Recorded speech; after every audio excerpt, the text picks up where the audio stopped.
주산전화 자신감을 잃지 맙시다. 안녕하세요. 주식강사 유튜버입니다. 네, 반갑습니다. 자, 두산 피어셋을 보도록 하겠습니다. 자, 두산 피어셋을 보면요. 주가에 있어서 강력하게 올라와 주는 이런 어떤 모습을 보여주고 있고요. 자, 역시나 긴 조정이었죠. 긴 조정이었지만 역대급으로 올라와 주는, 그래서 이런 어떤 구간에서는 올라와 주면 굉장히 세게 나와준다, 뭐 이렇게 좀 떠들어냈던 게, 뭐 알고 떠들어낸 건 아닙니다, 형들아. 뭐 제가 뭐 주식에 대해서 알면 뭐 지금 내가 이렇게 안 살지, 형들아. 그런 어떤 부분 하단선에서 올려주는, 자, 이런 어떤 부분이 되겠고, 역시나 좋습니다. 대차에 대한 부분, 야, 역시나 이 고메다 애들이 도망가는, 너네들 도망가야, 제발 좀 도망가야, 너 여기 두산표에서에 있지마, 고메다 애들아. 뭐 아무튼 도망가고 있습니다. 좋습니다. 자, 매매 비중에 대한 부분 살펴보면, 어우, 많이 줄었네, 형들아. 자, 이제 우리가 구조대에 대한 부분, 이제 좀 짐을 싸셔도 될 것 같아.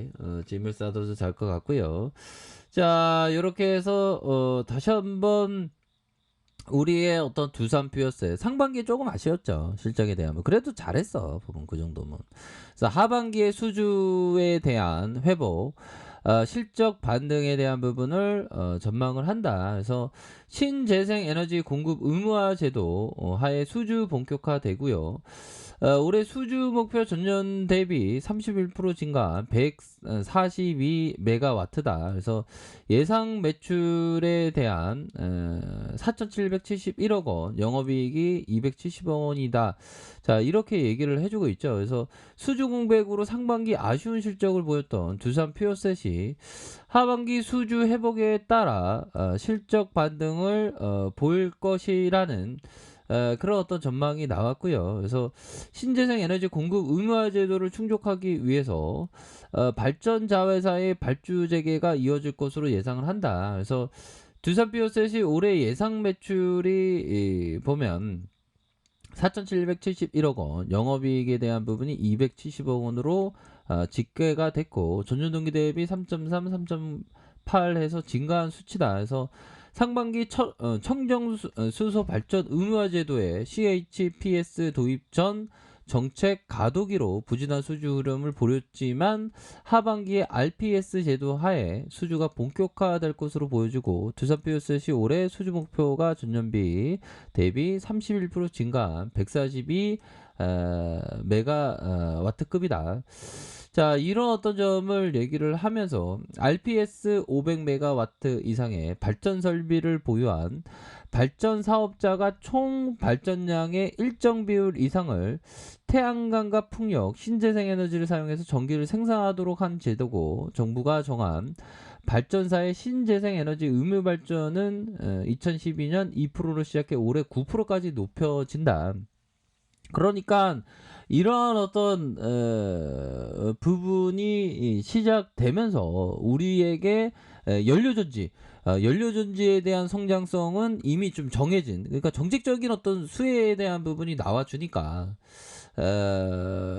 연료전지 팔아먹을 게 굉장히 크다는 거가 되겠죠, 보면. 그래서 여기에 청정수소 사용을 촉진하는 청정수소 발전 의무화제도 CHPS의 내년 도입이 추진되면 연료전지 발전에 유리한 상황이 조성되고, 내년 CHPS가 도입되면 두산 피어셋은 타 재생에너지의 결합 없이 발전용 연료전지를 공급할 수 있어서 안정적인 성장이 이렇게 가능하다, 이렇게 얘기를 해주고 있습니다. 그래서 두산 피어셋은 새로운 타입의 연료전지, 수소 충전용 트라이젠과 선박용 연료전지, 수전해용 연료전지의 개발을 집중하고 있다라고 이렇게 얘기해주고 있지 않습니까?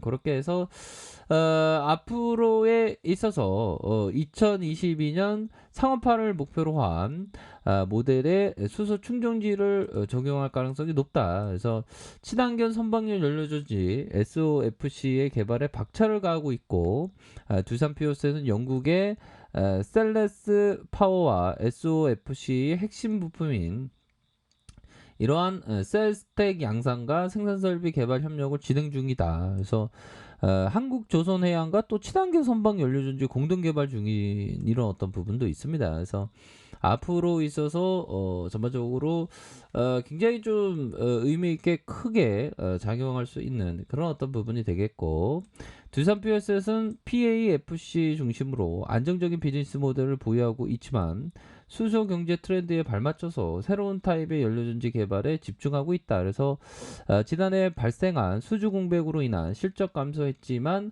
하반기부터는 수주 회복과 실적 반등세를 이렇게 좀 이어질 것으로 보여진다.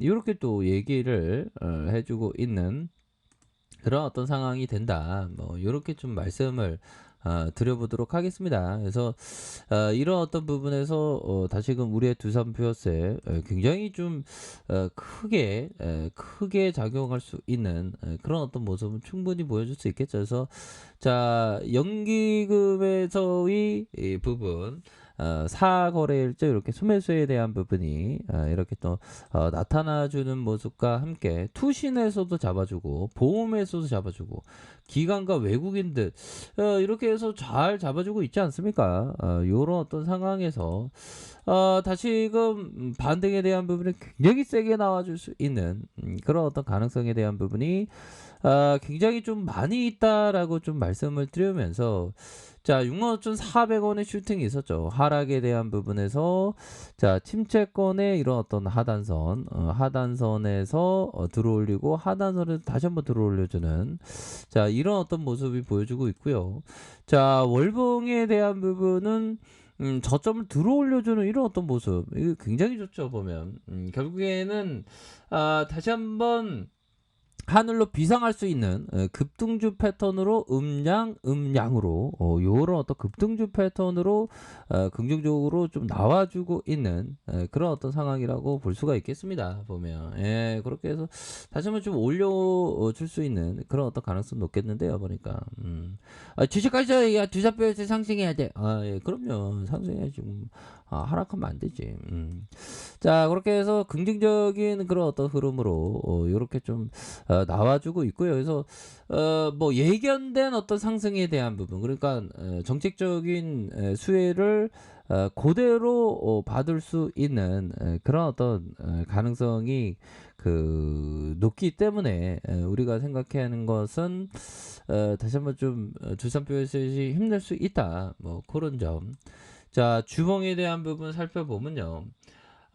결국에는 이런 어떤 급등주 패턴이 나올 때 음봉에 대한 부분이 굉장히 좀 많이 나와주는 그런 어떤 특성이 있더라고요. 그런 특성에서 다시 한번 거래량 터지면서 슈팅에 대한 부분, 다시 한번 수급에 대한 부분 눌려주다가 결국에는 최하로 눌려주다가 다시 한번 올려주는 이런 어떤 패턴은 결국에는 굉장히 강하기 때문에 이런 어떤 매물을 굉장히 쉽게 상향 돌파할 수 있는 그런 어떤 모습은 충분합니다. 그래서 결국에는 매집형 거래량에 대한 부분 요 부분으로 봐야 되겠죠.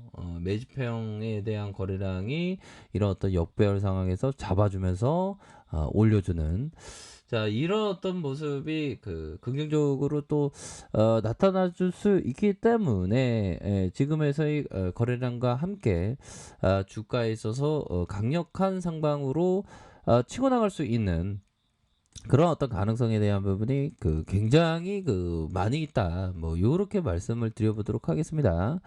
자, 일봉에 대한 부분을 살펴보면요. 일봉에 대한 부분 푹 눌러줬던 이런 어떤 바닥권, 바닥권의 이런 어떤 가격선 다시 눌려주다가 다시 재차 강한 상승에 대한 부분이 충분히 나올 수 있는 그런 어떤 가능성에 대한 부분이 충분히 많이 남아있지 않나라는 생각이 들어요. 그래서 월봉과 주봉에 대한 부분, 일봉에서 강한 반등에 대한 부분이 충분히 나올 수 있겠다. 뭐 이렇게 좀 말씀을 드려보도록 하겠습니다. 그래서 결국에는 정책적인 이슈로 좋아지겠죠. 보면 그렇게 해서 좀 기다렸던 시간들이 있었는데 이제는 뭐 구조대에 대한 부분이 금방 돌아올 것 같네요, 현들아. 그렇기 때문에 좀 파이팅 하시길 바라겠습니다. 그래서 구조대 시발점이 되는 것 같은데요, 보니까 그렇게 해서 지금 뭐 결국에는 수혜를 고스란히 받을 수 있는 게 바로 두산 퓨어셋이다. 이렇게 말씀 올리도록 하겠습니다. 얘들아.